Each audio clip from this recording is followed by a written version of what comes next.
Namaste. Namaste. Always good to hear a song from Kenny Rogers back when he could still blink his eyes. I don't know if you've noticed, Kenny and Chuck Norris have been to the same plastic surgeon. Yeah. Peace. We're doing something. Hey man. Yeah. By the way, I was watching Hulu the other day, Emergency on Hulu. And I should tell you, I was watching Adam 12 on Hulu about a month ago, and Wally Cleaver was on there as a Marine who had his car stolen because he picked up a chick. Oh. That's a little scandalous of Wally Cleaver. Well, then I watched Emergency the other day, and Wally Cleaver was playing a hippie who was looting houses during a brush fire and fell off his motorcycle. Well, that would teach him. See? Yeah. And I thought, yeah, but you hear that voice and it's still Wally Cleaver. Mm-hmm. I'm still waiting for going, gosh, Beeve. But then, we all kind of get typecast, don't we? And have to fight that urge to be typecast, because it's easy to be typecast. It's easy to choose one way of responding and then just go with it. Regardless of what the stimulus is, you just go with that way of responding. And I'm fighting against that this year during Advent, in that the last 2 years at least, we didn't really talk about Advent directly. And whenever I used to talk about Advent, I always felt ambivalent, because there's this a multifocal, Advent has become a two-headed monster, right? So the one monster of Advent is that you're waiting for Jesus, to celebrate Jesus' birth. And then the other monster was you're waiting for Jesus to come again, which gets you into this whole bigger monster about what does that mean? Has it happened already? And I just don't like that monster. I don't even want to go there. So this year I thought, what if we looked at those 4 traditional Advent themes, which goes against my type because I hate themes. It's like I used to serve a church where every week they had a theme, and it seemed to me that works sometimes. Sometimes it's clear that this should be the theme, and then other times it's like putting on a suit of clothes that doesn't fit very well. You're going to have to contort and twist yourself somehow to stay inside the theme, and what comes out looks pretty goofy in the end. So, but still, I thought, what could be bad about peace, joy, love, and hope? And then the grand jury announced its verdict, and the week we were supposed to talk about peace. But, in a way, that's perfect, because in the book study we're doing of Stephen Levine's Who Dies, one of the chapters that we've been looking at, or might look at, or talks about how we really create our own heaven and our own hell, based on our, what I'm going to call, the way we choose to interpret things. Because it's interesting that none of the great world religions have ever been in favor of violence, killing, deceit, or even taking advantage of other people. And yet, virtually, well, not virtually all, but the vast majority of the practitioners of the world's great religions seem to be in favor of violence, killing, deceit, and taking advantage of other people. And so it seems to me, if you want to change that, you have to figure out where the disconnect is. Because somewhere in there, what seems like a good idea becomes a real problem when you try to practice it. It's kind of like me, should I decide to be a vegetarian? It seems like well, I'm not even sure about that, but I'm willing to say it seems like a good idea maybe, but I know in the practicing of it, there's going to be more than a few problems for me. And I think it becomes, the problem with religious people and religious ideas and ideals is that we've settled for a cheap substitute for peace. You know, it's sort of like, you can't really, it's Thanksgiving, you really want the pumpkin pie, but the pumpkin pie's all gone, and there's some sweet potato pie, and it's pretty close, so you'll have a piece, but you're not going to be happy with it. But you can pretend you are. Oh, this was almost as good. And then if you're like me, you're going home thinking, I wonder when there's pumpkin pie ice cream at Cops. That would be closer, you know? So peace is not the absence of conflict. And I want to say that again. Peace is not the absence of conflict. Because the absence of conflict alone, at least outer visible conflict, can still leave us really churned up inside. You know, like when you're spending time with that one relative. Well, sometimes it's more. If you're related to me, it's more. My mother's Aunt Phyllis would always show up with her own martini glass. Now, this was back in the 60s and 70s, so it wasn't, you know, martinis hadn't made their big comeback, but she had a traveling martini glass, because apparently she couldn't drink martinis out of just any glass. Well, not for Phyllis.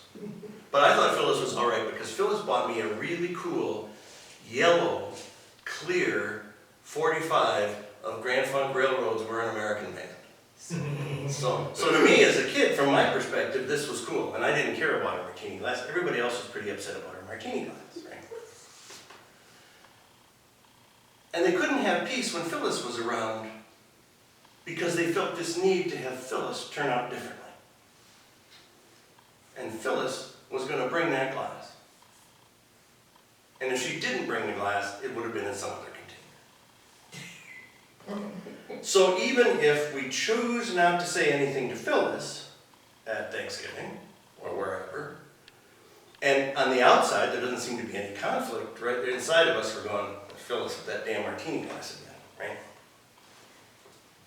That's why the absence of conflict doesn't necessarily constitute peace. Peace is more than that. And then you look at the Dalai Lama, whose people were driven out of their country by the Chinese government in the very late 1950s, whose people have been the subject of genocide by the Chinese government in the ever since then, and before that arguably. But he says, I won't let them have my peace. They've taken everything else, and so if I hate them, I let them take my peace. And where we disconnect is, well, how can he do that, right? I mean, it seems a pretty lofty goal, and yet it shows that it can be done. And so what I was impressed by,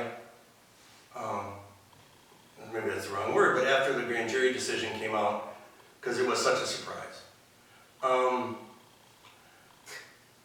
that you could just about have predicted the reactions by everybody in Ferguson. And you could have predicted them by looking at just about every similar situation over the last 100 years of American history. And it seems to me it's going for a kind of peace that's very childish and not childlike. It's going for a peace that's dependent on everything turning out just my way. We're going to play kickball. I'm going to always be safe. You will always be out. And I will win. We love, and it's okay, it's part of human nature, quick solutions and easy band-aid fixes. But I would suggest that the problem that's in front of us as human beings is much more like the problem that confronts the Dalai Lama regarding the Chinese.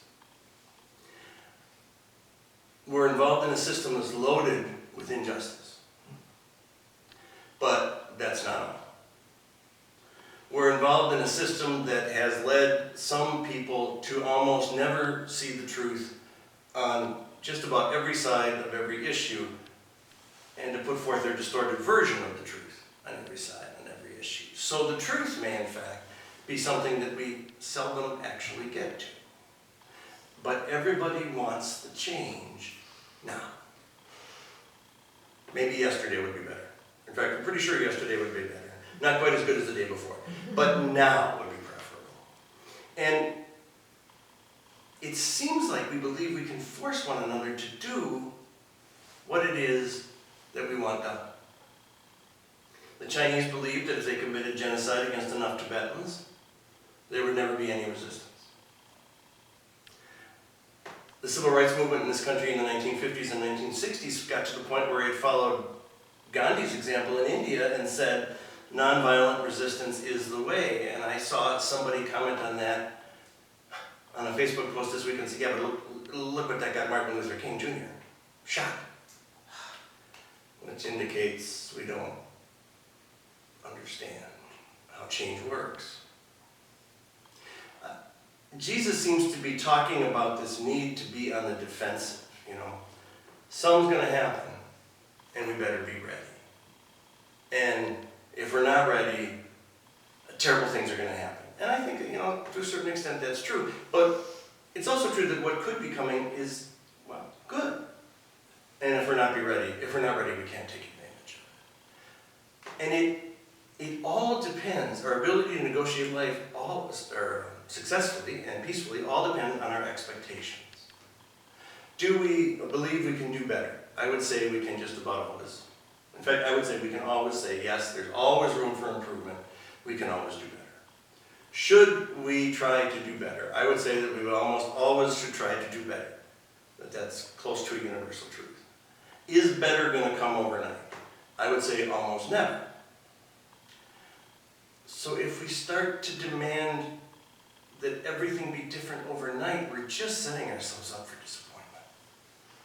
Even if we can get police departments to put away their armored vehicles and their sandbags, or their beanbags and their rubber bullets, and even if we could get people who are out protesting and saying, I'm so shocked and traumatized because I was hit by a rubber bullet or a beanbag, despite the fact that I went to a place where rubber bullets and beanbags were likely to be fired, and so I really shouldn't be surprised. Even if we could get a more realistic perspective, it's not going to happen overnight. So the question becomes, unless I want to be miserable, how do I live in the meantime? Maybe that's the advantage of this whole thing about Jesus going to come again. It teaches us to focus on how do we live in the meantime. Can we cope with an imperfect system? Which doesn't mean that we have to say it's all right when injustice occurs. But it does say it doesn't do us any good to stamp our feet out by second base in that kickball game on the grade school playground arguing about safe and out. It's not going to change anything. And the one thing that certainly isn't going to change anything is trying to force somebody else to see it our way, do it our way, and if you don't, I'm going to have to hurt you. We've seen time and time again that violence begets violence and only violence.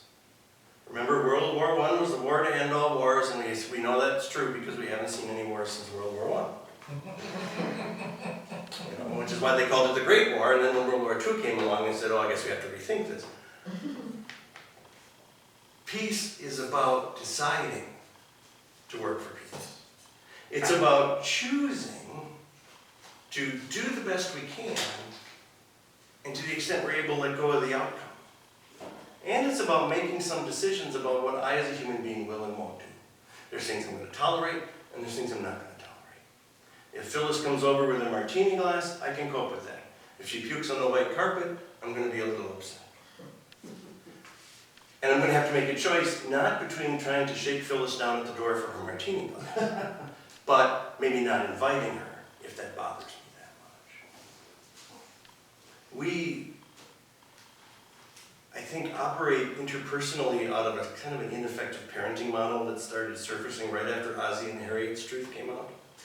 That Ricky was over in the corner going, that's an obscure reference. I'm dating myself. We can't force each other to be the people that we expect each other to be. We're only in charge of who we want to become. And our responsibility, if we see a better way, is to share it. But if we wrap our entire happiness up in other people seeing just how smart and bright we are, we're probably going to be disappointed. And part of peace is learning to live with imperfection while working to change it, but refusing to harm others in the process. Some people don't like that. Some people come out and say, well, I guess we'll just have to kill each other, as Minister Farrakhan allegedly did this week. That doesn't lead to peace. It's almost always the in-between time in human life where growth occurs. That space between the goal we've set for ourselves when we started down the path and the arriving there. It's that in-between where the growth occurs. You know, we go to school because we want to learn something that we can apply later on, but the growth occurs while we're in school, even though we may not actually start applying it until we get out. We get a new job because we're hoping that in doing that, we'll be challenged a little more. We may make a little more money. We may be able to do the things we wanted to do for ourselves and others. But the growth is never in the destination. It's always in that journey in the middle. So peace can't be pretending things are okay. Peace has to be choosing to accept that the best we can get right now is the best we can get without giving up the desire and the motivation